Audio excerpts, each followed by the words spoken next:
No Resenha das Paradas de hoje, vou falar de The Evil Dead, esse cultuado filme de terror trash que foi o filme de estreia de Sam Raimi, o diretor de Doutor Estranho no Multiverso da Loucura.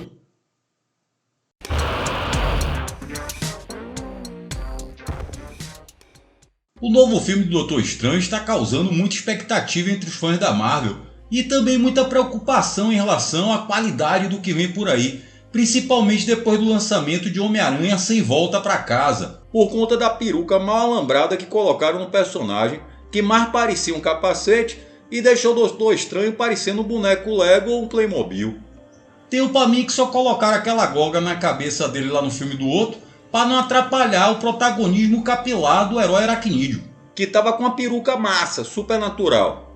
Resolvi resgatar esse filme de estreia do diretor, que já começou bem, metendo ali um cult movie, que gerou sequências cada vez mais galhofantes, um remake, um musical de teatro, game, 3 temporadas da risível série Ash vs Evil Dead, para analisar ele aqui e tranquilizar os fãs, mostrando que a nova produção da Marvel está em muito boas mãos. Sam Raimi ainda assina a direção das 2 sequências e de filmes como a trilogia do Homem-Aranha de Tobey Maguire, Darkman, Rápida e Mortal e Drag Me to Hell. E uma coisa é certa, se em um filme de estreia, com tantos problemas de produção e tão poucos recursos, ele conseguiu entregar uma direção tão sofisticada e precisa, já adianto que não há dúvidas que ele sabe muito bem como contar uma história e tem um domínio excepcional da arte cinematográfica. Então, se ainda não é inscrito, se inscreva e deixa aí um joinha. Seu like é muito importante para que o YouTube indique esse vídeo para mais pessoas e vai ser muito importante para o crescimento do canal. E não te custa nada, velho. Esse vídeo tem um patrocínio do Cinazef Brasília. The Evil Dead foi lançado em 1981 e recebeu no Brasil o título de A Morte do Demônio, o que não faz muito sentido porque ele não morre no final. E aproveitando a deixa, eu queria falar que essa resenha contém spoilers. O filme, que traz efeitos práticos e uma quantidade de sangue até então sem precedentes, foi realizado no melhor estilo cinema de guerrilha, quase sem grana e com a ajuda dos amigos, o que inclui como um dos produtores o próprio Bruce Campbell, amigo de Raimi das antigas, que mais tarde seria escalado para o papel de Ash, protagonista do filme, personagem que ele assume até hoje na série Ash vs Evil Dead. Como estratégia, os caras resolveram fazer um protótipo do filme, o curta de 32 minutos, Wave in the Woods, para com ele levantar a verba necessária para fazer um remake dele mesmo com uma duração maior, que é o The Evil Dead. O filme foi rodado quase todo em uma cabana remota no Tennessee. A produção era de tão baixo orçamento que o dinheiro acabou bem antes do fim das filmagens. Os cabas juntaram o bambá que sobrou e tentaram convencer a equipe a trabalhar por mais 3 semanas, recebendo generosos $30 por semana, mais participação nos lucros. A galera botava tanta fé no projeto que ninguém quis ficar e se picaram, inclusive parte do elenco, restando apenas 5 pessoas para terminar o filme. E ainda por cima tiveram que dormir na cabana porque foram despejados do lugar onde ficavam. E se você já está achando que deu ruim, imagine que eles gravaram no inverno, em uma região onde ele é muito rigoroso e a única fonte de calor que tinha era a lareira da cabana, que servia inclusive para descongelar equipamentos. Para ter uma ideia, o diretor chegou a limpar o sangue falso das mãos com café, que era a única coisa líquida que tinha, porque a água tinha congelado nos canos. O sucesso do filme não foi imediato, mas depois de uma série de percalços, a obra foi vista no Festival de Cannes por ninguém menos que Stephen King, que escreveu uma crítica elogiosa para a revista Twilight Zone, o que levou a Fangoria, uma das grandes referências entre revistas de terror, a falar do filme, e isso possibilitou achar um distribuidor e rodar o mundo. Eu assisti o filme pela primeira vez em guri, e apesar de, como todo mundo que acompanha aqui o canal sabe, não ter medo dessas coisas, me lembrava que ele era uma parada bem impressionante. Ao reassistir para fazer a resenha, fui muito tranquilo, achando que o filme era datado e que ia provocar mais riso do que medo. E apesar dos efeitos práticos ultrapassados e das maquiagens exageradas e mal feitas, aviso que o filme continua extremamente assustador e incômodo. Então fica a dica, se você não for uma pessoa valente que nem eu, nem vá, pai. Aliás, esse foi um dos episódios mais rápidos que eu já fiz, porque assisti o filme à noite e como não consegui dormir depois, acendi todas as luzes da casa e fui trabalhar no roteiro. Não por medo, excesso de disposição. The Evil Dead conta a história de 5 jovens, 2 casais e uma vela, que vão passar umas férias em uma cabana no meio do nada. Logo no início, nos é introduzido através da câmera da mão viajando pela floresta o PV, ponto de vista do capiroto. Ou, como é conhecido entre as categorias de site pornô, POV, Point of View, segundo me contaram porque eu não acesso essas coisas. O recurso aqui é muito bem utilizado para manter a presença do mal, criar tensão e representar perseguições frenéticas. Além da vantagem de acabar sendo econômico, porque não precisa ficar mostrando coisa ruim e aí barateia a produção, ainda mexe mais com a cabeça do espectador, porque o que não é mostrado é imaginado e aí vai dar a visão do capiroto de cada um. E nem vou dizer aqui como é o demônio que me veio à cabeça para não tomar processo nem perder inscrito, porque esse binarismo na política brasileira é minhoca lá. Em uma montagem paralela, vemos os jovens no carro a caminho da cabana. Aliás, esse carro aí pertence ao diretor e apesar de já ser velho na época, ainda participou de outros filmes como Homem-Aranha, Darkman, Dom da Premonição, Drag Me to Hell, Oz, Mágico e Poderoso e o remake de Evil Dead. Ou seja, essa banheira tem um currículo de ator invejável, mesmo que sempre representando o mesmo personagem como Ryan Reynolds, Seth Rogen e Sérgio Malandro.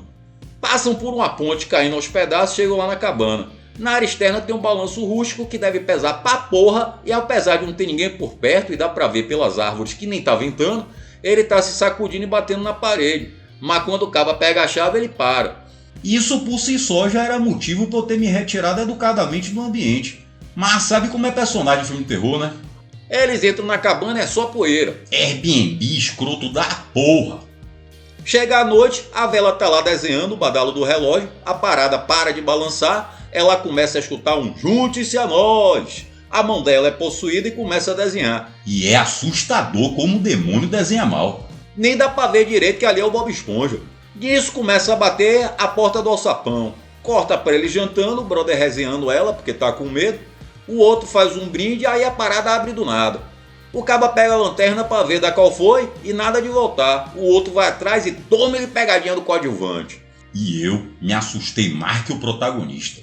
Eles acham um livro esquisito, uma peixeira invocada e um alquimia antigo e levam pra cima. Eles dão play na parada e a gravação de um arqueólogo falando que achou o livro em umas ruínas de Kandar, que a parada se chama Livro dos Mortos e é encapada com carne humana e escrito com sangue. E pelo visto tem aqueles conservantes que colocam lá nas coisas do McDonald's, que não apodrece. Ainda fala que tem umas paradas lá que se recitar os demos podem possuir as pessoas. Aí uma das mulheres desliga a gravação. O coadjuvante diz que ia acabar de escutar o ré da prosa, só que antes de ligar de novo adianta a fita e já liga no cara lá falando umas coisas numa língua estranha. Já era, pai. Começa a queimar as folhas secas na floresta, sai uma luz vermelha do chão, a mulher começa a gritar que desligue e um galho quebra a janela. Detalhe que todos os vidros quebrados no filme foram de verdade, que a produção não tinha bambá para comprar aquele vidro de açúcar não por causa do preço elevado. Açúcar tá caro como a porra. Ash dá de presente para a namorada um colar com uma lupa. E eu não vou especular o porquê de ele achar que a namorada precisa de uma lupa, porque eu não tenho nada a ver com a intimidade do casal, nem vou ficar julgando a anatomia alheia. Afinal, não importa o tamanho do presente, e sim a felicidade que ele proporciona. E a namorada dele ficou alegre, tá feliz, então se tá bom pros dois, é isso que importa. Nessa que tá cada um se ajeitando com o seu cada qual, a vela começa a ouvir vindo da floresta um "junte-se a nós, junte-se a nós", e vai lá para fora. O que rola em seguida é o primeiro encontro entre um dos personagens do sobrenatural, e é seguramente uma das cenas mais brutais, incômodas e repulsivas de toda a filmografia mundial. Acredito até que seja uma das grandes responsáveis pela tensão de todo o resto do filme, porque não tem como ver aquilo e não ficar mexido por um bom tempo. Mas sim, não vou descrever em detalhes nem colocar aqui, prefiro dizer apenas que envolve uma violência sexual com os cipós da floresta, é conteúdo sensível e pode ser gatilho para muita gente, principalmente se você for mulher, porque aí aqui no Brasil você tem 9% de chance de ter sofrido algum tipo de violência sexual pelo menos uma vez na vida, segundo dados de pesquisa do IBGE realizada em maio de 2021, e aí seria irresponsabilidade não dar esse alerta de conteúdo, ainda mais que de acordo com a pesquisa, 60% das vítimas tiveram consequências psicológicas como depressão e ansiedade em consequência da agressão. E esses 9% é coisa de 7,5 milhões de mulheres, pai, que sofreram essas agressões, obviamente, não na mão de demônios literais. Então, caso você resolva assistir, chamar alguém ou indicar, por favor, avise que tem isso, valeu? Essa cena foi responsável pelo filme ter sido proibido em alguns países e até pela prisão do distribuidor inglês pela Scotland Yard, que foi solto logo em seguida porque o juiz não aceitou o caso. Vou deixar aí na descrição o link da matéria do G1 sobre a pesquisa para quem quiser se inteirar mais no assunto e também para não saírem dizendo por aí que eu estou inventando um número. Depois do ocorrido na floresta, ela retorna à cabana consternada e a gente vê que não estão acreditando muito no relato dela, que só quer sair dali. Ash diz que vai levá-la, mas quando chega na ponte que estava caindo aos pedaços, já caiu aos pedaços. Ela avisa que não vão deixar eles saírem dali, e aí eles voltam para a cabana. Ash liga o Walkman e ouve do arqueólogo que a esposa dele está possuída e que o único jeito de resolver é via desmembramento dos membros esquartejando as partes da pessoa. As namoradas começam a brincar de adivinhar qual é a carta e uma tá de sacanagem com a outra dizendo que tá acertando. Quando a da floresta começa a acertar tudo. Quando se vira a gente vê que ela não é mais ela. E aí é uma coisa horrível, já flutua, diz que acordaram eles e que eles estão retados com isso e diz que vão levar um por um, depois cai no chão e apaga. Eu também, quando me acordo, eu levanto no modo cão. Quando a gente acha que pegou no sono de novo, a bicha levanta do nada e já enfia o lápis no pé da outra lá e toma ele jorro de sangue. Nisso, Ash vai ajudar, ela arruma ele na estante que cai por cima dele e depois começa a chegar junto para meter lápis. Mas o coadjuvante consegue arrumar ela para dentro do alçapão e aí quando ela aparece de volta já tá com outra cara. Maquiador rápido da porra! Tranca ela lá embaixo e passa a corrente. Aí depois de ter visto tudo isso, a namorada de Ash vai dormir tranquilamente. Impressionante, ainda mais depois de ter levado uma lapisada no pé que devia estar latejando feita porra. Já a do coadjuvante fica perguntando o que aconteceu com os olhos da possuída. Impressionante também, porque a mulher tá lá toda transformada e a outra só tá preocupada com os olhos. Falando nisso, mais uma curiosidade. As lentes de contato usadas no filme para causar este maravilhoso efeito nas possuídas eram de um material tão bom que só podia ser usado por um curto espaço de tempo, senão podia causar cegueira. E aí tinha que gravar rapidinho, tirar, lavar as vistas e antes de botar de novo, dar um tempo para os olhos poderem respirarem. Para quem não sabe, os olhos respiram pelos poros visuais. A namorada do coadjuvante diz que acha que tem alguma coisa lá fora. Ele, atencioso, vira para ela e fala: vá pro quarto. Um gentleman. E ela vai. Chega lá, fica olhando para fora. O cameraman vai se aproximando, pica-lhe a câmera na janela e quebra o vidro. A mulher dá um grito da zorra. O coadjuvante vai lá no quarto ver qual foi e nada da mulher. Olha pelo rombo da janela, nada, velho, só suspense. Vai olhar no armário, nada também. Abre a porta do banheiro, nada. Chega lá no cortinado, uma demora da zorra para puxar e nada de novo. Se vira e do nada, a mão dela já toda capirotada vai no pescoço do caba. E o que mais me assustou foi que eu jamais seria capaz de imaginar que eu, nessa idade, conseguiria pular tão alto, ainda mais estando sentado. Começa a meter uma zunhada na cara e fazer o mel descer. Ponga nele, que chega ali na sala e consegue arrumar ela no chão, que já cai com a cabeça dentro da lareira lá. Ele puxa a namorada para fora do fogo, o demônio educadamente agradece e em seguida vai para cima já no junte-se a nós. Ash vai ajudar, ela arruma ele em cima de outro estante que cai em cima dele de novo. A namorada tenta enfiar a cabeça do coadjuvante na lareira para descontar, mas depois desiste, pega a peixeira para meter nele, mas ele segura, tira uma faca da bunda e faz um corte no pulso dela. E aí a coisa fica interessante, que a outra começa a tentar acabar de cortar os pulsos com os dentes e a mão não larga a peixeira por nada. Ash pega um machado, mas não faz nada. E o outro que tá com a faca também só fica olhando. É como se os caras tivessem mais interessados em saber se a demônia ia conseguir arrancar a mão no dente do que resolver a peleja. Ela consegue, arruma a peixeira no chão com a mão grudada e o coadjuvante pega a parada e enfia nas costas dela. O que já poderia ter feito com a faca, mas enfim. Começa a esporrar um líquido leitoso pela ponta do cotoco, que depois sai pela boca também, e aí ela apaga. O namorado se aproxima para ver se está morta e aí, pegadinha do demônio. Ele fala para Ash acertar ela e o outro nada. Toma um machado e... Não vou nem botar aqui, é muita machadada, é muito sangue. E o demônio ainda fica dizendo eu te amo com a voz da namorada. Quando acaba, fica os pedaços lá tudo espalhado assim, ó, se tremendo. Os caras enrolam os pedaços em um lençol e saem para enterrar. O coadjuvante propõe-se sair, porque acha que deve ter outro caminho além da ponte. Ash fala que não rola porque a namorada dele não está conseguindo nem andar por causa do pé. Aí o outro diz pra deixar ela lá que é nenhuma, depois ele manda alguém vir buscar. Que menino do coração bom. Ash diz que não vai e ele diz que vai sozinho e ainda fala que a namorada dele que ele que cuide e se pica. Ash vai olhar a pereba da namorada e a parada espalha de um jeito grotesco, pelo menos em termos de efeitos especiais. E ela já se levanta virada no lá ele, parecendo aquela boneca que dá risada. Ash corre para a porta da cabana e o coadjuvante aparece todo lapeado pedindo arrego. A outra já aparece sentada rindo, uma risada chata da porra. Ash pergunta pro outro se tem caminho tirando da ponte, ele diz que tem, mas que não rola porque as árvores agridem.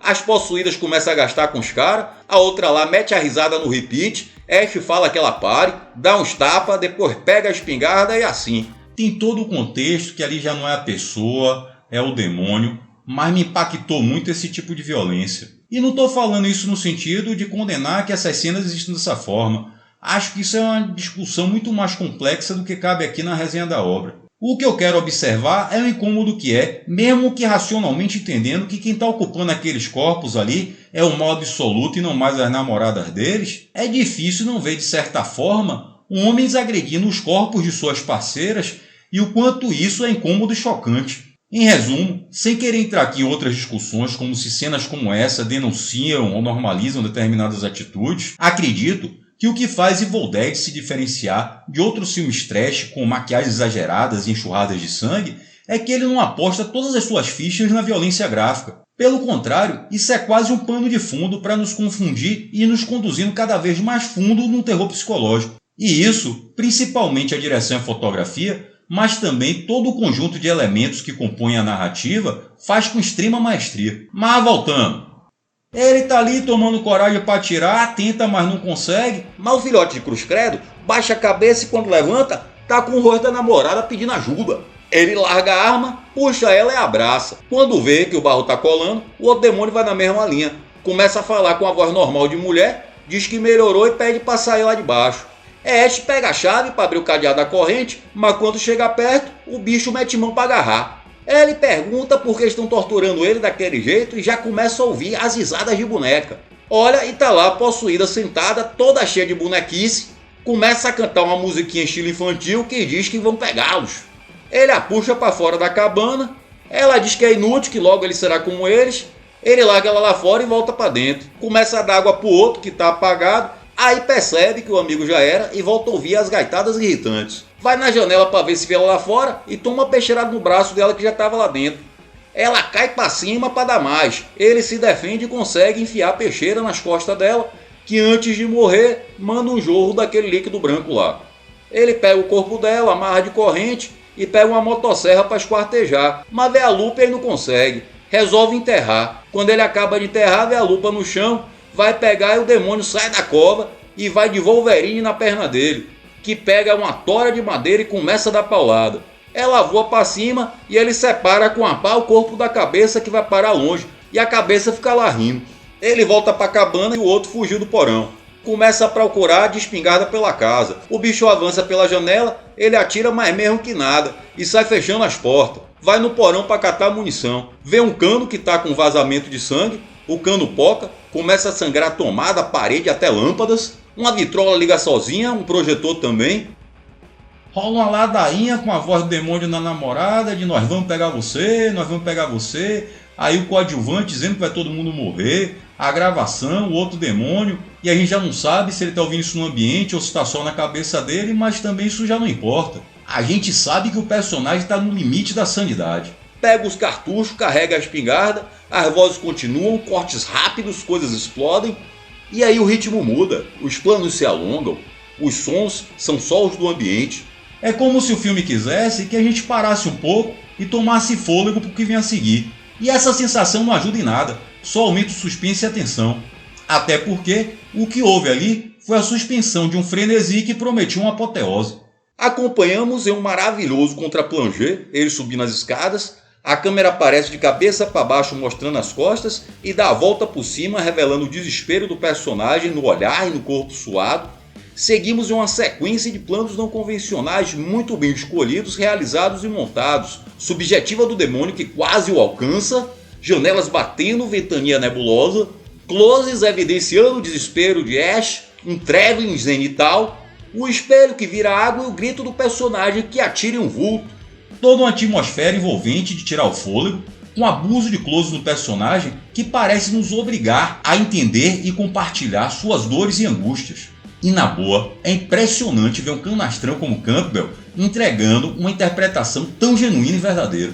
Ele pega a lupa e a sua atitude muda. Percebemos o surgimento de uma determinação e coragem, mas então ele é atacado. Acerta um tiro nas fuças do bicho e depois arrasta um móvel para trancar a porta. E eu não entendi pra que isso, porque ali do lado tem uma janela enorme sem vidro. Mas nessa de ficar distraído olhando a janela, bati meu recorde de salto sentado. Enquanto o demônio do amigo ataca ele em casa, o outro, que também não viu a janela aberta ali do lado, fica batendo na porta.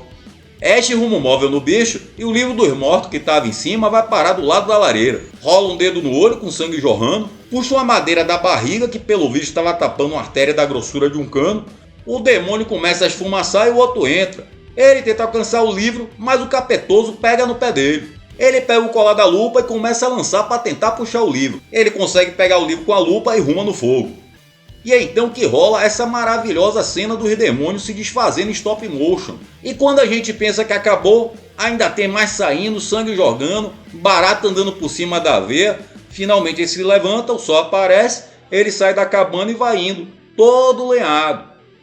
Corta para uma folha do chão e aí, irmão, a câmera sai virada no estopor, no melhor polvo demoníaco do filme, atravessa a cabana, vai para cima de Ash que se vira, solta um grito e aí é só de end.